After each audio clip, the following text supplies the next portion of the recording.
So, you want to begin parkour. Well, that's awesome, guys. Alright, well, if you want to start, you need to know exactly what it is and what you are doing. First thing you have to realize is that parkour is not a sport. And there are no rules, teams, or points. It is not about competition or showing off, and it should not be confused with free running. Free running is more about free movement and involves more tricking and flips. Parkour can be thought of as being chased by someone. You want to get away as fast as possible, right? But let's say you begin running into rails or walls or other obstacles as such. If you go around them, you're only wasting time and energy. The thing about parkour is that you want to use as little wasted movement while going past an obstacle. This is why most consider tricking and flips not parkour, as they simply aren't necessary and will most likely slow you down in some way. To parkour is to be able to control your body and mind so that you can find a path quickly and move your body in a way that the path can be followed into the next path you're given. If you're running towards an obstacle and start to slow down in order to maneuver around it, most likely you need to practice more. Alright, so second, being fit. Make sure you're in good shape to start parkour because it will only be easier for you in the long run. When I was younger and started 5 years ago at 13 years old, I was more on the unfit and chubbier side. I loved seeing videos of people doing parkour, but then realized how hard it was because of being unfit. Every video I saw had someone in it that was a lot skinnier than me and more fit, and I didn't know how to burn off fat at that age I was at. In a 3-year period, I kept quitting and started getting back into parkour again. This happened at least every 3 or 4 months, and I would only be doing parkour for at least a month before I quit again. This was all because I wasn't the type of person who liked running a lot, and of course I was unfit and didn't have much muscle or strength at the time, making it very hard for me to even pull up from a cat grab. I wasn't even able to do a pull-up. So that also made it very hard for me, leading me to just quit. But then this year, not doing parkour at all, I wanted to get in great shape, so I started working out at the gym and made myself a workout routine. I then gained more muscle and strength, but still had a big layer of fat covering my abs, and I was sure that once my abs showed themselves, it would mean that I was in good enough shape. At this time, I started doing loads and loads of research about losing fat and gaining muscle. I then started to realize that it was very hard to lose fat and gain muscle at the same time, so I decided to just lose the fat. I went from 175 pounds in February to 160 pounds in May. I didn't care much about gaining muscle at this point anymore because I saw that I had a good amount of muscle on me and I was in the best shape I've ever been in. 2 months ago, I started watching old videos of me when I used to parkour and forgot how fun and amazing it was. So I started parkour again. I went for a climb up from a cat grab, and to my surprise, I was able to do the climb up. I was so shocked and happy about what I was able to randomly and finally do. At that time, I realized that from getting rid of the fat and gaining the muscle and strength was the reason that I was finally able to do this. Doing parkour, you don't want to be lifting weights. You want to be doing bodyweight exercises, calisthenics, for example, push-ups, pull-ups, etc. You're learning to lift yourself around your environment, which makes more sense if you want to do parkour.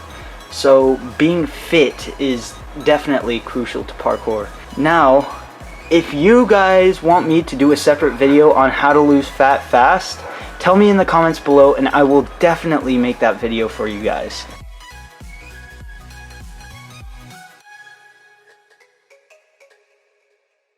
Now guys, we are moving on to the step where you need the right clothing for parkour. The perfect clothing for parkour, guys.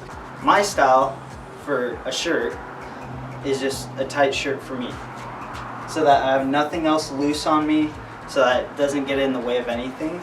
And going from the top to bottom, you want Sweats, I don't really like shorts that much. You just have to wear sweatpants doing parkour.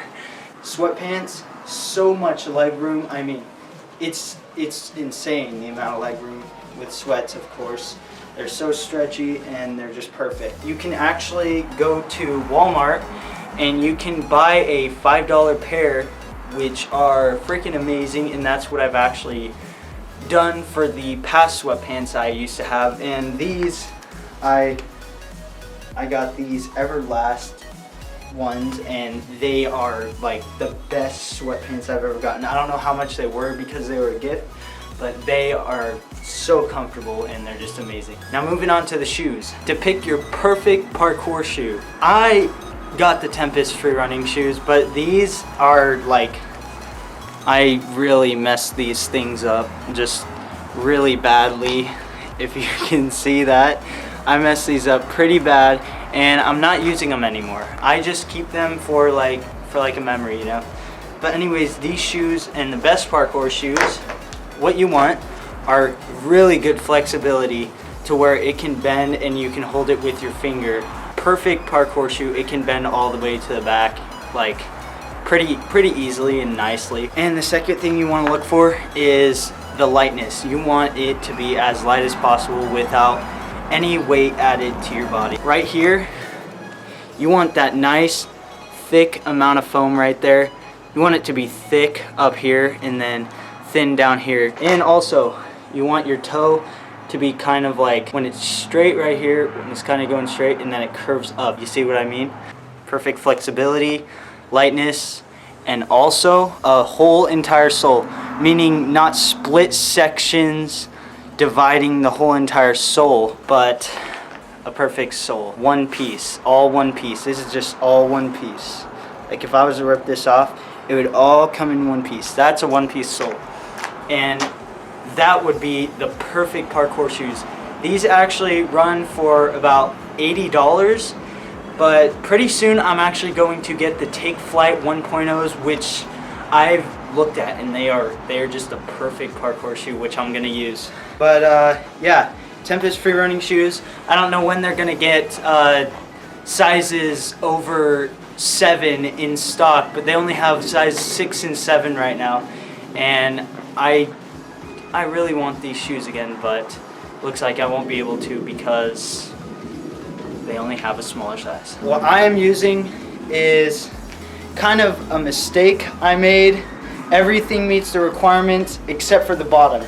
The bottom is only foam and it has no rubber on it like this, which I made a mistake. I thought they were gonna be great, but whenever I do wall runs on slippery type walls that I would easily be able to grip with these, no grip whatsoever at all. It's horrible. So now you've got all the clothing you need for starting parkour and doing parkour at all. So now we're gonna move on to the next thing. Alright guys, so the next step is actually going to be the most important out of all, and I cannot stress how important this is, because stretching, it will prevent injury. First of all, it will make you feel a lot better for doing parkour before you start doing parkour. You should be stretching every time before you do any type of physical movement at all, actually. So before you work out, stretch. Before you parkour, stretch. And the stretches that you should do are the ones that I'm going to show you right now. So just follow these stretches and try to get them in your memory after watching this video and after many times of watching this video. Now when you do these stretches, I want you to do the stretch until you don't feel any more like hurting type tension when you're stretching. Keep doing it until it feels like it's warmed up, and you'll know when it's warmed up once you feel it. So here we go.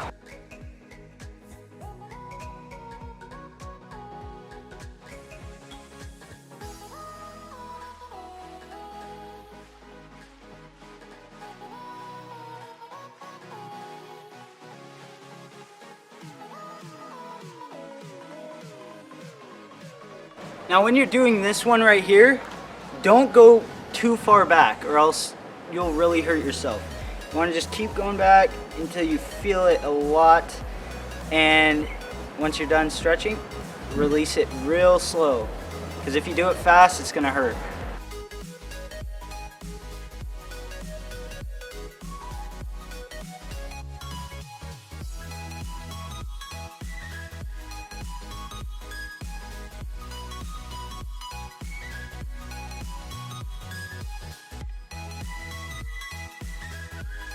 All right, here, you want to grab your calves. You pretty much want to just like pull and also push your back.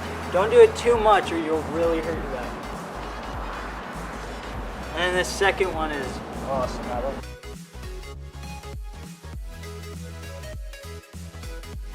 This one might look a little funny, but you're all good. All right, now these are really awesome. I love these. And these actually feel great every time you do them.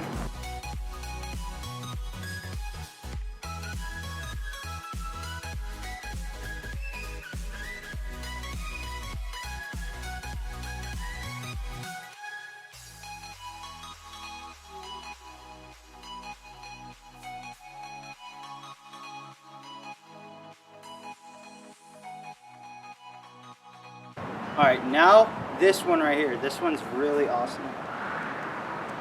Ankle rolls. Get your ankles warmed up, get everything warmed up.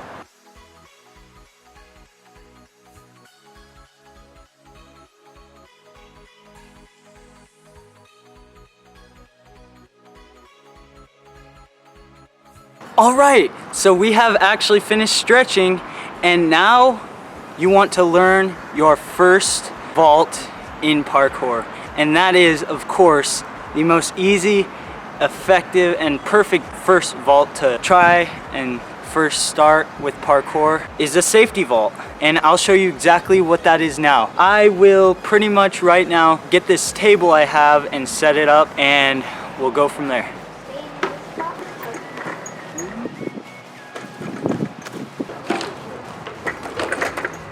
Alright guys, so pretty much every step that I'm going to be telling you is going to be leading up to the actual safety vault. Now, the first step, what I want you to start doing is start going like this. Start doing heel clicks and kind of getting used to the motion of heel clicks like this, because it will all begin to play out in the whole entire motion. So you want to be able to get a high enough heel click to where it's kind of up, same height as the object you're going over or trying to practice over. So pretty much get a heel click. Just practice the heel clicks. Hold on to the object. Heel click. Alright, so stay with me on this because all the steps, like I said, will all be leading up to the actual safety vault itself. So, step 2.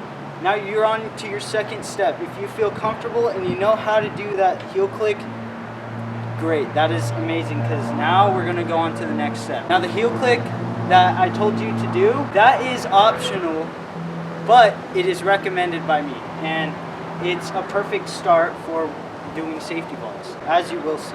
Now, what I want you to start doing is pretty much bring your outside foot of where you're vaulting. My outside foot for this safety vault is going to be my left foot, because that's my outside foot. So now, what I want you to do, place your left foot onto the table after you heel click. Kind of go like that. Pretty much kind of go like that. Now, keep placing your left foot onto the table first.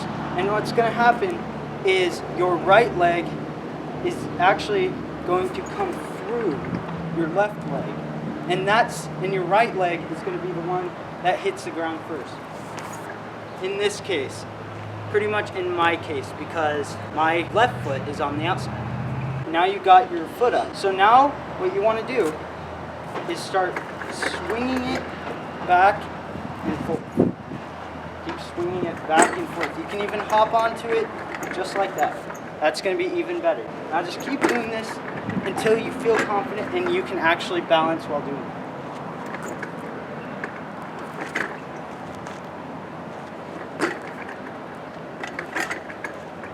Now, the next progression that you're going to do is you're actually going to land on the ground. So now, what you guys are going to do is you're going to land on the ground with your inside foot.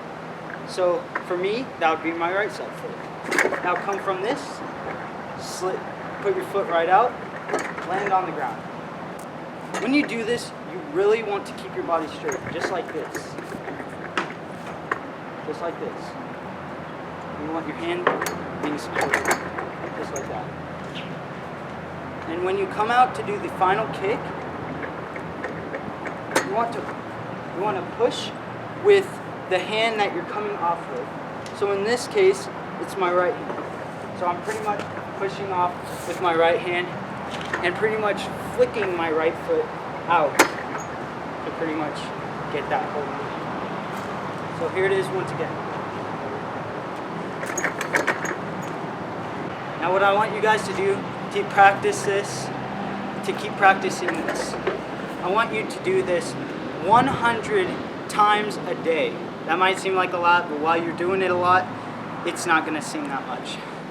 So I want you to do this 100 times a day for a week until the next tutorial I post, so you pretty much keep up with exactly what I'm doing.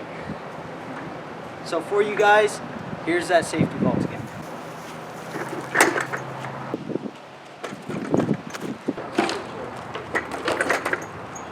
Alright, so I really hope you guys learned something today. I really do, because this is my first time making tutorials and I don't know if I explained it good enough. So what I want you guys to do is pretty much tell me down in the comments below what type of questions you have so that I can answer them and get back to you guys. And also what I want to do is I want to be able to see all your guys' progress. So pretty much add me on Instagram right here. And while doing that, I want you guys to send me your videos of you guys getting the safety vault, and I want to just see you guys progress from my tutorials. So that is actually it for beginning parkour, guys. I really hope you learned something, and I'll see you guys in the next video. Peace out.